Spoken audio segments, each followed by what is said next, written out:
మీద ఇన్ఫర్మేషన్ చేయాలి అదే ఇండస్ట్రీ చేస్తున్నప్పుడు. చాలా వాల్యుబుల్ పాయింట్ అండి. 161 మళ్ళొకసారి వినండి దయచేసి. డిసిప్లిన్ ఉండాలి దయచేసి. నేను ఎందుకంటే చాలా సింప్లీగా మీతో కలిసిపోయి మాట్లాడుతున్నప్పుడు మీరు కూడా దాన్ని గౌరవించాలి. 161 రిపీట్గా వచ్చిందనుకో, మళ్ళీ చెప్తున్నాను, 161 అంటే 10 క్వశ్చన్లు రిపీట్గా వచ్చిందనుకో, మనం ఫస్ట్ 61కి ఇచ్చిన ఆర్డర్ కాపీ రిప్లేను మనం పెట్టుకోవాలి.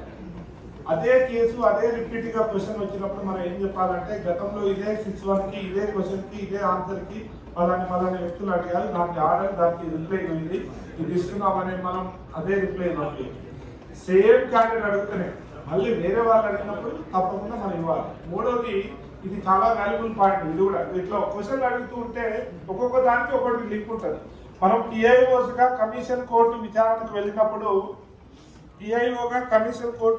వెళ్ళినప్పుడు ఏ సమాధానమైనా 3 సెట్లు తీసుకెళ్ళాలి.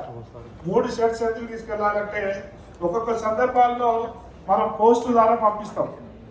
ఆయా గ్రామాల పోస్ట్ అధికారిది కావచ్చు, లేకపోతే పోస్ట్ ఆఫీసర్ ఎవరైతే ఉంటారో ప్రాపర్గా సబ్మిట్ చేయకపోవడం వల్ల సమాచారం అందకపోవచ్చు. ఆ అందరి క్రమంలో ఆయన మన దగ్గర అక్నాలెడ్జ్మెంట్ ఉంటుంది. కమిషన్ కోర్టు ముందు, సార్ నాకు ఎలాంటి సమాచారం రాలేదు సార్, ఆ సమాచారం ఏముందో నాకు ఇప్పియండి అని అంటారు.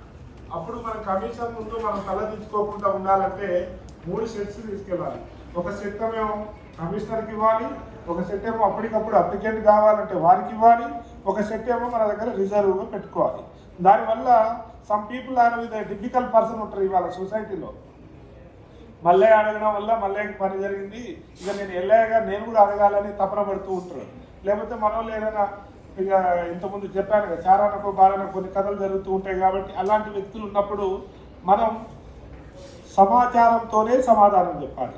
సమాచారంతోనే సమాధానం చెప్పాలంటే మన దగ్గర ఉన్న ఒక సెట్ని జిరాక్స్ ఉంచుకున్నాం కదా, దాన్ని మళ్ళీ వాళ్ళకి జిరాక్స్ తీసి ఇచ్చేస్తే సమస్య పరిష్కారం అవుతుంది అనేది నా విజ్ఞప్తి.